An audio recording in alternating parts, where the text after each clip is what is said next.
we've got Rotus Oddiri with Business. Rotus, great to have you. How are you? Good morning, Rufai. Good morning, Ayo. Prof. Good morning. Good to see you. I must pay tribute and give honor to whom it is due this morning. Rotus is a Valentine hero. Rotus is such a gentleman. On Friday, he gave all the ladies at the Rise a gift, at least the Lagos office, and then sent cakes. You know, sent a cake here, brought a cake here, sent a cake to our Abuja office. So he's single and ready to mingle. We work with lovely ladies, so happy Valentine's Day. Thank you, Ayo. Thank you. Thank you so much. We'll give Oji Valentine gift. Yeah, she's lovely. Let me kick off with what to watch this week. As far as what to expect, we're going to get PMI data, we're going to get earnings. It's President's Day in the United States, and so the markets are going to be closed in the US. The Chicago Auto Show also wraps up today, so we might be getting some last-minute news from Volkswagen, Tesla, and the likes. Tuesday, internet giant Baidu will be releasing its Q4 earnings. Wednesday, Tim Cook teased this last week. Says there's going to be something new coming from Apple. It could be from completely new products, or it could be an update on the iPhone or the Mac. We'll see what Apple releases on Wednesday. London-based global bank HSBC, which is, Hong Kong-based global bank from London, HSBC, will be releasing its earnings as well. Thursday, Walmart will be releasing its earnings. Alibaba, remember Alibaba made the news last week that they are collaborating with Apple for their own AI feature, which will be on iPhones in China. Friday, we get Global Purchasing Managers Index preliminary figures, and then Friday, we should be getting the concluding meeting from the Central Bank of Nigeria's Monetary Policy Committee. So that was the meeting that was shifted. 19th is when it starts, 20th is when it concludes, so we'll get that benchmark decision from them. Asia markets were mixed this morning, although Shanghai Composite Index was up, Kospi was up, Nikkei 225 up. Hang Seng, the tech stocks in the Hang Seng, I think Tencent jumped this morning because they've announced that they'll be adding DeepSeek to their search features. So DeepSeek still very much making the news, although the Nifty 50 in India and the ASX down. Japan released GDP figures, part of why the Nikkei is up. The GDP figures actually beats estimates on a quarter-on-quarter basis, 0.7, annualized year-on-year, 2.8%. The annualized forecast was for 1% growth. The last quarter, Q3, was 1.7. It was household consumption, also business investment grew, but mostly it was external demand for Japanese exports. That's really what boosted Japan's figures there. We go to Argentina, and Javier Milei got into some hot water over the weekend because of a meme coin.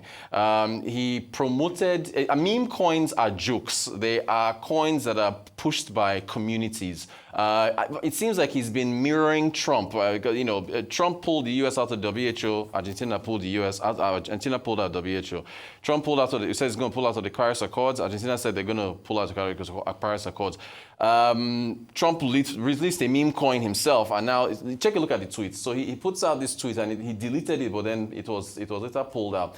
He says this private project will be dedicated to encouraging the growth of the Argentine economy by funding small Argentine businesses and startups. The world wants to invest in Argentina. Then he put the address of the coin there, and then long live freedom. So it actually came from his account. Again, meme coins have no fundamental value. They're just crypto coins that if the four of us at this table decide to release a coin and call it whatever we want, people within our own community can decide to push the price up. No, it's not exactly something that is ethical as far as the respective Securities and Exchange Commissions are concerned.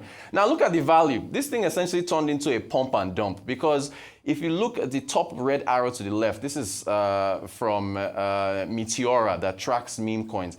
It hit a $4.5 billion market cap when Milei promoted the coin.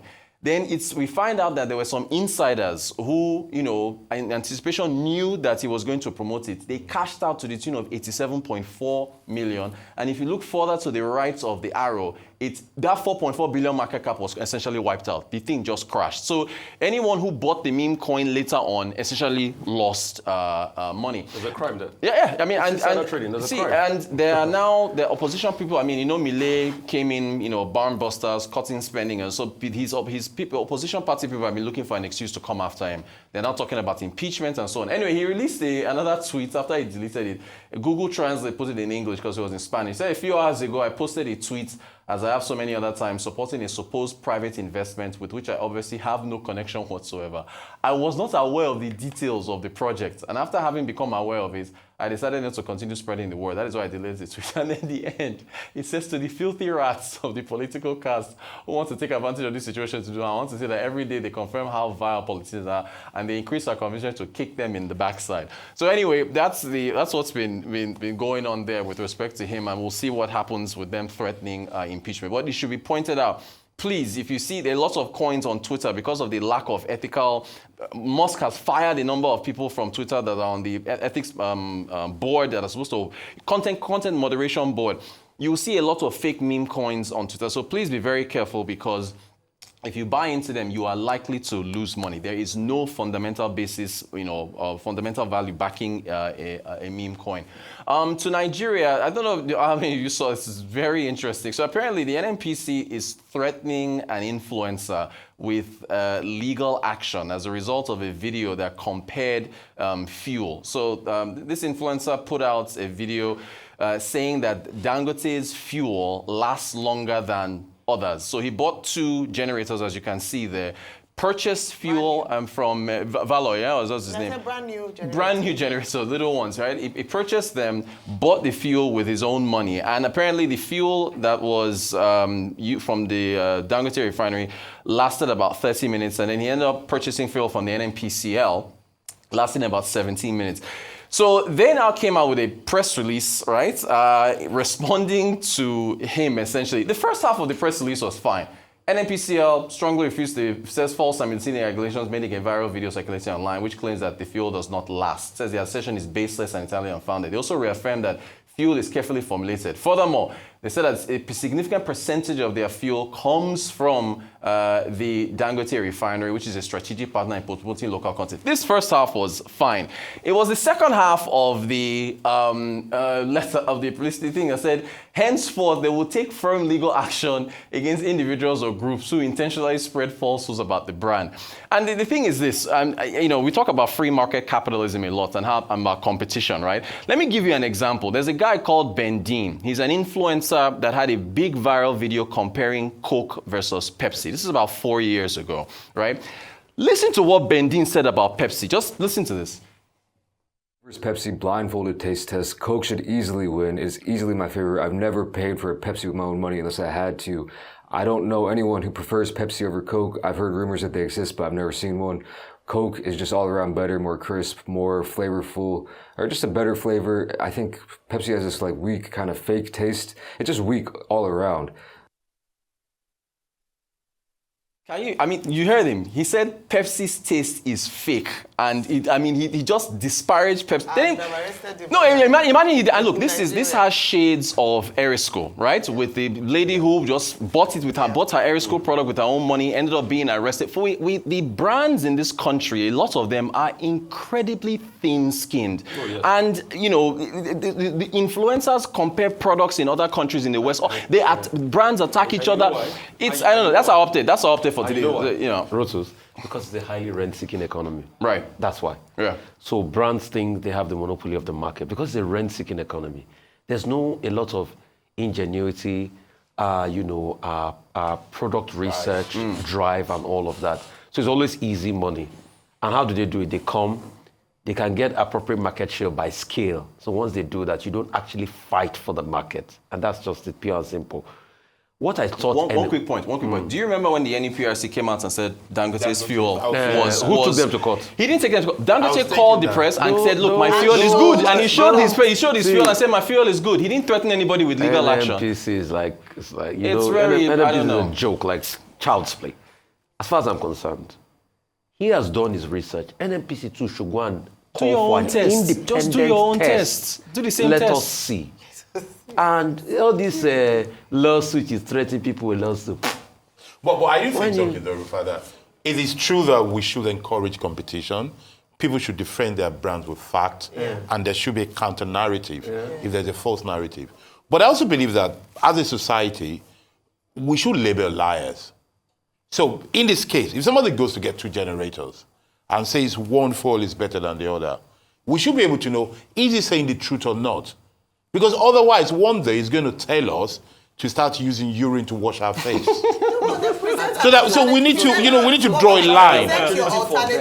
So that's the point. What I should think they should do is yes, subject this influencer to a real proper test. Exactly. Get an independent body that will not carry out the same experiments with those 2 generators and make a song and dance about it and let's see. So that we have a fair ground. Is the influencer a liar or is Dangote? That's just it. But it's an opportunity. It is an opportunity for NNPC to promote their fuel. You should use these things as opportunities, not to threaten. What I would have thought they will do. That's why I say it's a rent-seeking economy. That's true. The rent-seeking economy does not give you a level of creativity. What I thought they would have done is an opportunity for them to pump adverts. Right, and sell their brands. Right. You get to pump advert on NNPC. This is competition at play. Yeah. You remember I don't port Saka? Yes, exactly. I don't port to kirikata. Yeah. But Rotus, you hit it on the head. They are the ones who keep pushing for a free market competition. Yeah. We've seen the back and forth between NNPC, Dangote, still importing and saying, no, they didn't want monopoly, so let's have a fair competition. Okay, then if you want fair competition, then if someone says, an individual, a Nigerian, that he tested and he purchased the fuel with his own money, and then bought new. So you wouldn't say that one was one was less efficient than the other. Second generator. So although that one was 17 minutes, the other was 30 minutes based on. To be honest, Nigerians are already wiser. We know that there are different grades of PMS. Mm-hmm. People go to certain brands because they believe that number one, they don't adulterate their fuel, their PMS. They don't put air in your fuel. So that's already there. So if someone comes out, present your alternative fact. Dangote has been very consistent in talking about the grade of their products. Fuel, That even that at international level, we're praising the fact that for the first time they're able to export jet fuel to Aramco, and it just shows that it meets international standards. What we are asking for is that this is what Nigerians are supposed to enjoy: the beauty of competition, whereby you compete against another brand based on value, and then the people make a choice. Right. Simple. Don't threaten people, and we need to stop that, because if we're going to chastise Erisco and other brands, we should chastise NNPCL as well. And the joke is on NNPCL Rotus because in the first part of their statement, maybe I might not be, maybe my IDC, they said they also source most of their fuel from Dangote. Dangote released a statement that the fuel... that the good one. The good one is from them. That their own fuel, the standard, you cannot Can you imagine? That amount of money and not defend your product. You now said, I source part of my fuel from NFB. No, but I want the viewers to notice 2 things. The one is the rent-seeking mentality that really debilitates dynamism and innovation. But the other one is, I believe in that commandment, thou shalt not lie. Mm-hmm. We also need to know that it is not okay for people to lie. Yes. It is okay to be creative, it is okay to be innovative, but not to lie. But was he lying? Well, we don't know. That's one thing. Yeah. But we need to know. But in this case, somebody's lying. It's either the influencer is lying or NNPC is lying. Erufai, without investigating, thinks it will be NNPC. Because they're rent seekers. But I think we should find out. Did you say that? So please, did you say that? Thank you so much, Let's subject it to an independent panel that both influencer and NNPC can agree on. I'm reading your mind. Thank you, Rotus. Now the conspiracy theory.